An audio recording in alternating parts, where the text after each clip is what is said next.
Today's guest has a mind-blowing reversal story for rheumatoid arthritis, and he actually puts me in a little bit of a funny situation because I've, over the last year or two, been advising that if you're in a really, really highly inflamed state, that it's very, very difficult to reverse inflammatory arthritis without the use of a suitable long-term medication because the inflammation in our body, no matter where it is in our joints, can correlate with inflammation in the gut wall, which causes more intestinal permeability, more leaky gut. So it is a vicious cycle. This is scientifically supported.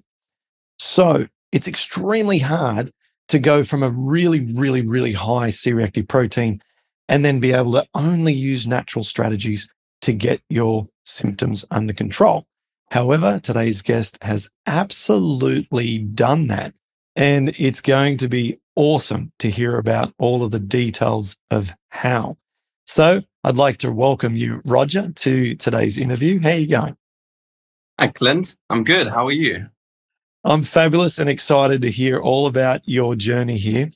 I've set a little bit of a platform of what we're in for and what we're going to expect, but why don't you give us just a quick summary of your before and after? Okay, so before, to summarize it, I was in a lot of pain, pretty much every single joint in my body inflamed. Went to the doctor, took my CRP levels, and when it wasn't even at the worst, it was at around 55. So when I went to the doctor a second time, I asked what level would that have gotten to when it was at its peak. Doctor said it would have been probably close to 80. So very, very inflamed, a lot of pain, couldn't move a lot of my joints. But after 3 years of following the Patterson program, followed it very, very strictly, I went back to that same doctor, and CRP levels were less than 1. The diagnosis was still the same, but I asked for a recommendation on what I should continue doing. And the doctor said, whatever you've been doing, continue doing that because it's working. Never took methotrexate, never had to take any biologics, no drugs, just natural remedies. So I'm very grateful and very happy to be here. It's phenomenal. It's awesome. So we can't wait to go into more detail here. Just to satisfy people's curiosity about your status, you have a South African accent, yet we're on a US time zone. So just to clarify to folks, you're from South Africa, but you're temporarily in the United States. But is it fair to say that everything we're going to be talking about happened whilst you were in South Africa, correct? Yes, that is fair to say. I am temporarily in the USA on a secondment on behalf of my company. But this whole journey took place in South Africa, and the conclusion of the journey, I want to say the conclusion, was last year in November. That's when I went to the doctor for the second time and got that recommendation. Okay, great. So at the time of recording, that's gone back about three months or something like that. Okay, cool. Yeah. So let's eliminate some skeptical questions immediately. How bad were your symptoms? I mean, surely you couldn't have had inflammation in your knees, for example, or how bad were symptoms at your worst? So, it's actually interesting that you say that because my inflammation first started in my knees and then transferred to my ankles, toes, fingers, back, neck, pretty much everywhere. So I was inflamed in every single joint that I could feel in my body. And it was to the point where I remember, just to share a bit, I want to say the most scary part of it was the first time I woke up and I could not move my head for the first 15 minutes because that's when I just lay there and I thought, it's over. And to go a few months back, when I went to my first doctor, she actually said that I would be in a wheelchair in 10 years' time, which was a very sobering thought. It was a lot to process. So when I lost movement initially for that first 15-minute period, I remember just lying in bed and thinking, she was right. That's it for me. My gosh. Okay. You're a young guy. Tell us, how old were you when this started? What did your lifestyle look like? And have you explored possible contributors or associated risk factors like antibiotic use as a teenager for acne, cesarean birth, no breastfeeding, things like this? Have you played that kind of thought experiment and wondered what caused this? How old were you and what do you think triggered it all? It's a good question, and I think it was really just my lifestyle to summarize it. So I'm a man of extremes, and I like to do things at 100% or nothing. So my lifestyle was I was in my final year of university or college, as the US says, and I was living to the extreme. I was gymming very hard. I was partying a lot. I was studying hard. Pretty much everything that I did, I was doing at 100%. And my diet was not good either. I was eating a lot of fast food, a lot of processed foods. I love my sweets, my candies, so everything that I probably shouldn't have been eating. And it all just came tumbling down at the end when I was actually writing my final exams. So it was very difficult to complete that final year of universities. My marks took a significant dive because even just sitting down and writing an exam was very painful because my back had already started swelling. I got my diagnosis at the end of my final year of university, but I started getting symptoms halfway through that final year. So I just remember the final exams that I wrote, I was in immense pain. I had to take some painkillers before writing each exam because sitting there for 2 to 3 hours was just pretty much unbearable. Goodness. Yeah. Okay. So you finished your university. You've got all of these symptoms in your body. You go to see the doctor. She predicts 10 years you'll be in a wheelchair.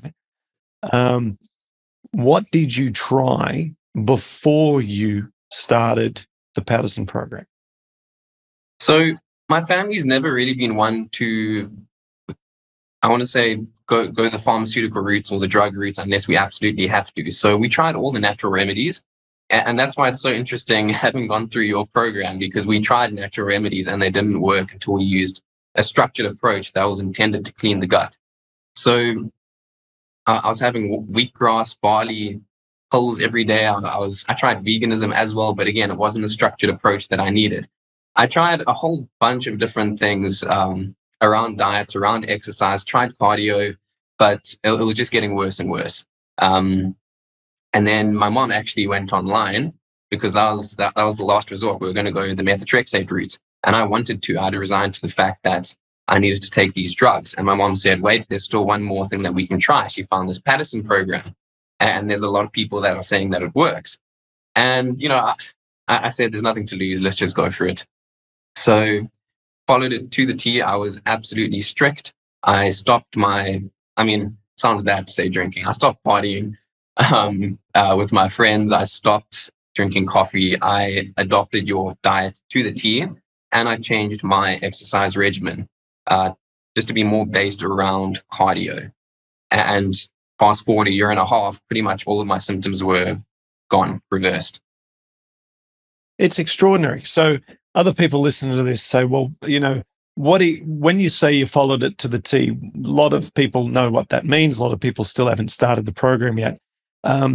But did you emphasize the green juices? Did you do the 2-day cleanse? Did you stick with only the foods in the baseline period? And if so, for how long?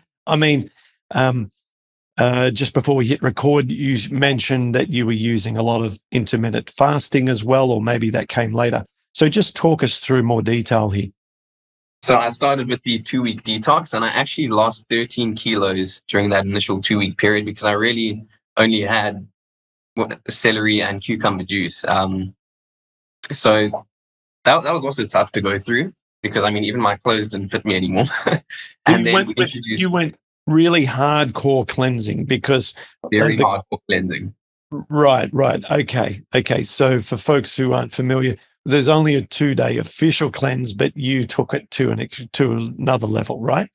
So we did follow the approach. It's just that I continued having green juice every single day, but I still followed the full 2-week process that you prescribe. And then after that, we introduced one food group every single week, and we monitored any reactions, any adverse effects that it would have had.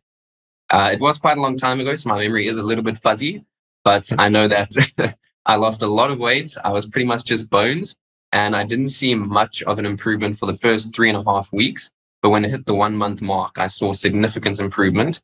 And one joint at a time, I just noticed my swelling going down and the pain being relieved. Yeah, now it's a test of faith and commitment. If you're in 3.5 weeks in and you're still not seeing much change, but then you hung in there, and then at the 4 week mark, everything changed. Can you just explain your perseverance here and what you told yourself when you weren't seeing results so quickly, even though you were losing weight, maybe that was affecting you mentally? Walk us through that. So I think a lot of this does come down to mindset because it was incredibly difficult to drop everything that I had been doing before. Socializing, a lot of the gym activities, a lot of the food I was eating, all of that was coffee as well. Very difficult to drop. So I just decided that I was going to change my mindset and I was going to separate my thoughts into positive and negative. And when it came to my negative thoughts, I would only allow my thoughts to extend one day in advance. I was never allowed to think longer than one day in advance because then I'll think about the fact that the doctor said I would be in a wheelchair in 10 years. Then I think about a lot of things that I really don't want my life to look like, if that makes sense. And when it came to the positive thoughts, I'd only adopt a long-term perspective. So that could be my career, that could be my family, that could be the person that I was dating at the time. But what that did and the effect that it had is that at the end of every single day, because I'd only let my thoughts extend one day, I then conquered the negative, but only had good left to look forward to. So it felt like victories every single evening when I'd done it. So when it came to perseverance, it wasn't actually that difficult because every single day was like a victory and I was already in it. So I said, let's just dedicate myself to it. Let's push through it and keep following the rules. Right. Wow. And what about when after 3.5 weeks in? I mean, that's a long time to not see progress. Was there a point where you thought, I'm going to give up if I don't see progress soon? Absolutely, a lot. And that was where my family and support structure came in. They really just pushed me to continue. I think after even 3 days, I was expecting results. And when I didn't get them, it was a little bit demotivating, disheartening, because I thought I would, at least feel a little bit of a pain reduction. But all I was feeling was a lack of energy. I was feeling lethargic. I was just not enjoying myself. That's fascinating. So, sorry for the real drill down here, but I need to understand this for when I advise others and encourage others. So, even after the 3 days or 2 days of just juices, even just drinking celery and cucumber juice, even after 2 days of that, you still didn't see improvements until 4 weeks. And I don't know why, because I feel like I should have, but no, it was only after the 3.5 week period. No, but this is great. You've just basically, this is so good because I don't see this too often. I don't see it too often where the 2 day cleanse doesn't result in some improvements. But the people who don't see improvements in the 2 days, they become very disheartened. And I'm going to now be able to always refer to Roger because he didn't see improvements and your transformation is as good as anyone I've ever seen. You just stuck with it and pushed through. And a lot of people are so discouraged, they find that a difficult thing to do.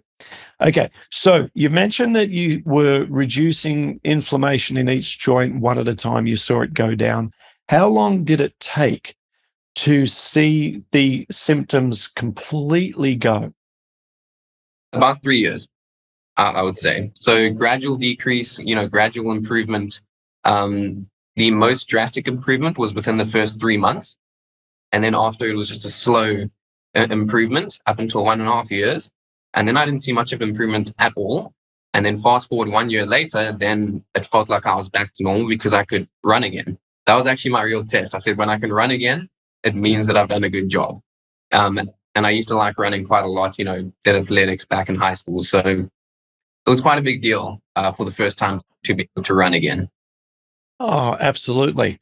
And interesting, I call that the asymptotic healing curve, where you get a lot of results real quick, but then you can get to a low simmer of inflammation, and trying to eliminate that really low simmer can take a very long time. My Yes. experience was very similar to yours in terms of the reduction of symptoms. Okay, what about your weight? So, how were you able to gain weight? Was it simply through the reintroduction of foods until you got to the point where you had quite a reasonable calorie intake? And did you also include exercise throughout this whole period? I think exercise was absolutely fundamental. So to expand on that, I will walk you through what my day looked like when things were bad. So everything's in pain. I'd wake up. First thing I'd do is just, try get the neck moving, and I'd try get out of bed, stretch a little bit so that I could drive my car. Luckily, the gym was very close, about 500 meters from my estate. Get to the gym at about 5 a.m.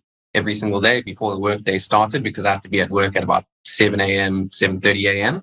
And I would sit in the sauna 15 minutes. And I found that the sauna made an incredible difference. I also don't know why, but it did. And then after the sauna, I was in a position where I could swim to a certain extent. And I used to swim competitively, so I felt like I was actually going back to my roots in some ways. Get in the pool, float around for a little bit, actually quite a long time, before I could do basic movements. And I would just swim, whatever that looked like. It looked horrible, looked like I was drowning probably. But I would do that for about 45 minutes, get out, and then go back to the sauna and stretch in the sauna until I felt like I was in a reasonable position where I could walk without people knowing that I was struggling with this thing. After that, head to work. I'd have my packed lunch. My mom very nicely cooked everything for me. Don't think I would have been able to do it without my parents' support and my brother's support. And then I would just run through the day. At night, I'd come back, try to stretch a little and reduce my movement throughout the day. But cardio was massive. Swimming was massive. And as the months went on, I would try and introduce weights, very, very light weights. I went to a biokineticist at one point who gave me elastic bands, also just to try and reduce stress on the joints. And I'll do a lot of exercise, just slow rehabilitation. I think one thing that this whole program and journey taught me is that it's important to adopt a long-term perspective in anything that you do. So when it came to my rehabilitation, to, putting back or trying to get back the muscle that I lost, I really just took it slow and tried to make gradual improvements over each day. I love it. Exactly what I recommend, which is the hardest thing is to lower the inflammation. And then it's much easier to put the weight back on later. And we just have to trust the process. If we're thin to begin with, or we're proud of our muscular appearance and we lose some weight, it can be quite upsetting. But we have to trust that the weight can come back on. We just got to do the hard thing first of getting that inflammation down. Absolutely. Okay, interesting. And so how is your weight now compared to prior to starting? It's actually back to where it used to be, which is exciting. So I weigh less, but I can do everything I used to do, which is fantastic. So I'm swimming, cycling, go for the occasional run, hikes, everything. And for me, it's not really about size. It's more about lifestyle, being able to do things that I want to do and not be limited. And it feels like, although I have to take things easy and know that I can't, push the boundaries like I used to, I can still do what I want to do. Any supplements this whole time? Not one at all. Just vegetables and, the Paddison program. No drugs, right? Not one? Not one drug, no. Okay, just clarifying here. Okay, now what about your diet now? And given that you've had this exceptional disruption to your happiness, your lifestyle, your dreams, everything, right? It all just came crashing down, and then you were in a survival mode with your time. You're focusing on just thinking about the next day only, never projecting your worries. The whole family had to come together as a community to help you get through this nightmare. Now that you're on the other side of this, what modifications have you made now in your life so that you can prevent it from happening again? It's a good question. So I just try not to revert to how I was living before. I try to make sure that I avoid any processed foods. I fast intermittently. I know you mentioned that earlier. I forgot to expand on that. I do find that intermittent fasting helps a lot, and I like to start my day off with a green juice. So throughout that 3-year period, after the first the initial first 6 months on your program, I'd get this juice called Rugani. And in Rugani, it was very cheap in South Africa. So it was fantastic. It had pineapple, spinach, celery, kale, cucumber, and moringa. I hope I pronounced that right. And Lovely. I would start my day with 750 mils of my Rugani juice. And then if I didn't have the Rugani juice, I'd just make sure I fast until 12 or 1 p.m. I found it helped a lot. I still haven't started coffee again. I can have drinks with my friends, so that's awesome because that's one thing that was tough to give up. I really enjoy socializing with my friends. I just make sure I don't push the limits on anything that I do.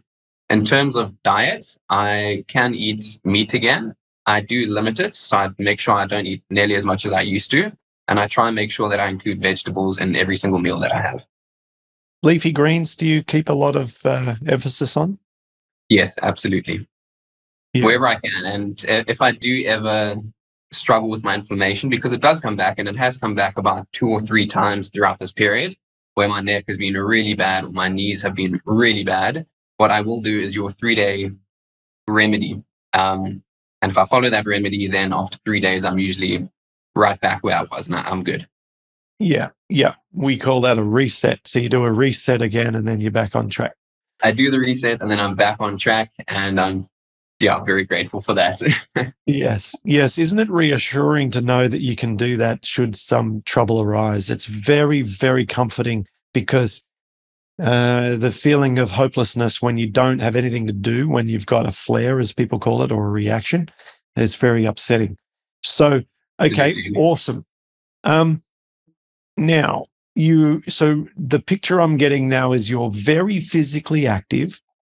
Your dietary habits are excellent, but you've allowed yourself a few little cheats, and there's no right or wrong with that. That's just your choice. And you've got your fallback safety net of a 3-day reset if you need it, if something just goes out of whack, but you've only needed that 3 times in many, many months, which is extraordinary. What do your family think about this whole thing? And do they sort of talk like you're this amazing case study and share with lots of their friends? Or, I mean, what's the general vibe? They are very happy that I've overcome this. They're obviously an integral part of it. So for them, it was just as much their battle as it was my battle, because I mean, I'm sure as a parent watching your child go through that struggle to walk at such an early age, it's a very tough thing to do. So they are very proud of it. They don't distribute the news to everybody, but if they do hear that somebody has got a similar case, then they will be the first person to reach out and say, listen, we can help. Yeah, it's great. Are there any modifications other than what you've already covered that you've done that you think if you were coaching someone through this, how would you coach them with your now, experience through this? And would you do something with more emphasis than the way it's laid out, or with less? Good question. I think mindset would be the biggest recommendation. One thing my dad said, which stuck with me a lot, is probably the toughest thing that you have to do if you get this condition at such a young age is having to come to terms with the fact that you are not invulnerable. Because as youth, it always feels like you are invulnerable. So come to terms with the fact that you are not invulnerable. Create a plan, stick to it, do it justice, and green juice. I love my green juice now. I have it every day if I can. Wherever I can detox, I try detox. So if I do have a bit of a cheat, then I do try to start the day off the next morning with just lots of green juice. So almost preemptive action wherever you can. If you get benefits, then realize that you're lucky to have those benefits and preempt anything else with a green juice, with a detox, maybe something vegan. Yeah. Good. You can see that you've got adopted this mentality of complacency avoidance. And I mean, it's the little things as well, Clint. I mean, calling it a condition and not a disease, for example, it comes down to even how you speak to people. Just try and foster that positive outlook and that long-term perspective. Know that things will get better, even though it doesn't feel like it's getting better. That will help a lot. Did you use any visualization about your the way your body might move and behave in the future. And did you use any positive affirmations that you actually focused on, that you wrote down, or anything along these lines in addition to what you've covered? I actually did quite a lot throughout that 3-year program. And this is quite a share because I don't actually tell anybody this. I would sit down with myself when I was feeling a bit fragile, and I would write down everything that I thought I was doing wrong, which can be a little bit tough to do because it involves a lot of introspection. So I'd really dig deep and try and get a complete comprehensive list of everything that I wasn't happy with in my life. And that was from diet all the way through to how I treated people, my faith, everything. And then I'd write down solutions. And I'd say, this is my plan for the next 3 months. And I'd say date of implementation, write down the dates, and I'd say date of completion, and I'd pick a date. And then I would do an analysis when that date came, and I'd say, did I resolve the problems in my life? And that was, again, you want to recognize progress. You don't just want to create a plan. You also want to recognize when you've made leaps towards attaining your plan. So after 3 months, having a bit of a reflection and saying, listen, I'm doing this really well, or I've resolved the problems that I had in my life. That's really helpful. So during this process, when I was trying to reduce inflammation, a lot of my plan was really just follow the Patterson program, give up XYZ, be happy with where you are, be grateful with what you've got, because you've got a job, you've got a loving family, you've got shelter, you've got everything that you actually need. So even if you can't move for the rest of your life, you're still gifted in many ways. And you need to recognize those gifts before you just dive headfirst into a challenge. It's becoming more and more obvious just how much mindset has played a role for you. I use the phrase, treat it as a project, not a problem. And you've really run with that, whether or not you've come to that on your own discovery or you've seen me talk. I read that stuff. I saw you say that. Yeah. So, and exactly like you said, along those lines, we set goals. We actually work towards, achieving those goals. And then another one of my sayings is massively celebrate wins. And that's something I found was really important too, is because you're just surrounded by all-consuming problems and worries. And so we want to pay a disproportionate amount of attention to things that are victories and train our brain. That's what I'm after. That's what I seek. That's what we need. More victories, more results like this. And it really is a dance, isn't it, with our mind to get it to behave like we want it to. And that's one thing that you can say. I mean, if your body is breaking down, you recognize the fact that your mind is not. So nurture it and make sure that it's in the position that you want it to be in so that you can heal your body. And that's, it actually speaks to a bigger point, and that's stress. So the only times in the last 3 years that I've had a type of relapse where it's really been bad is during times of high stress. And it usually relates to work.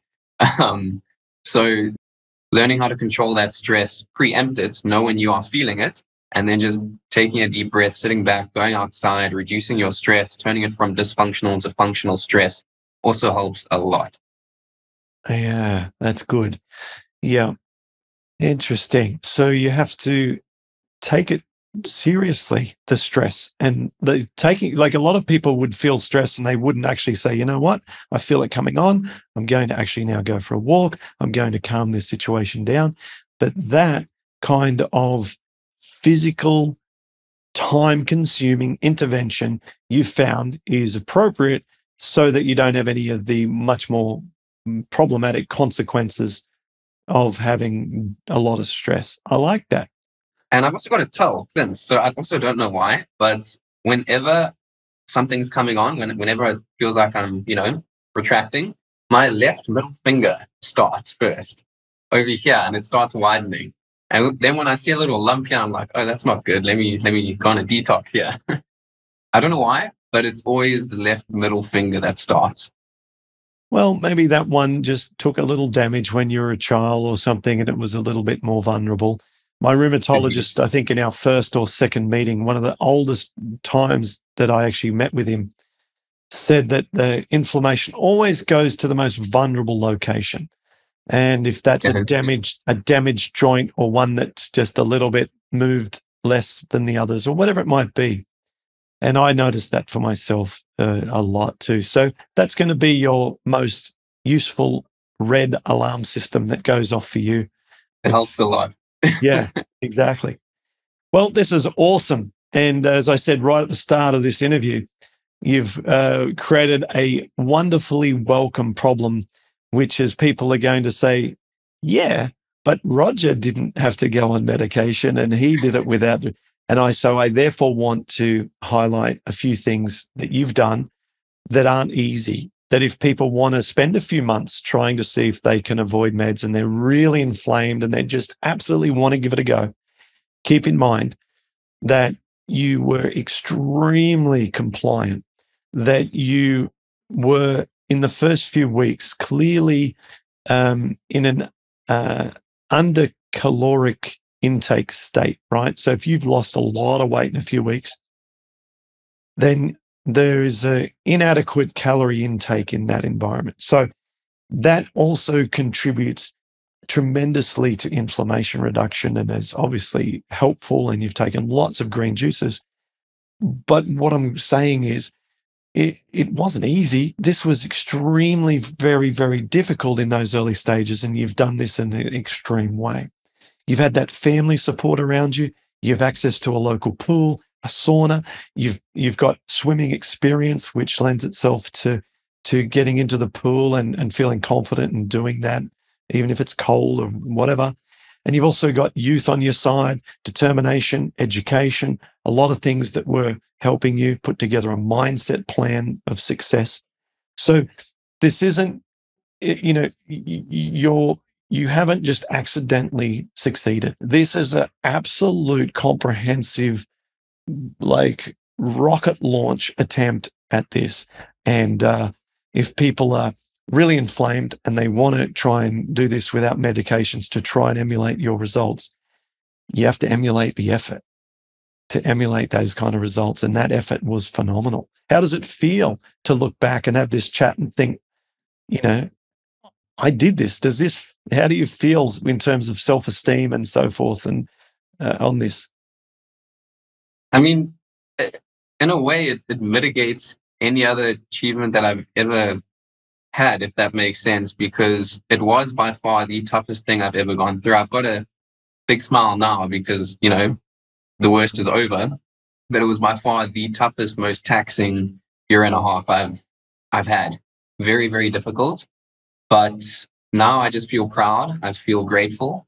And it doesn't matter what I have achieved or potentially will achieve. I think this will be the thing that I'm most proud of going forward. Yeah, I feel the same way about things related to my health more so than many other things related to career or anything like that.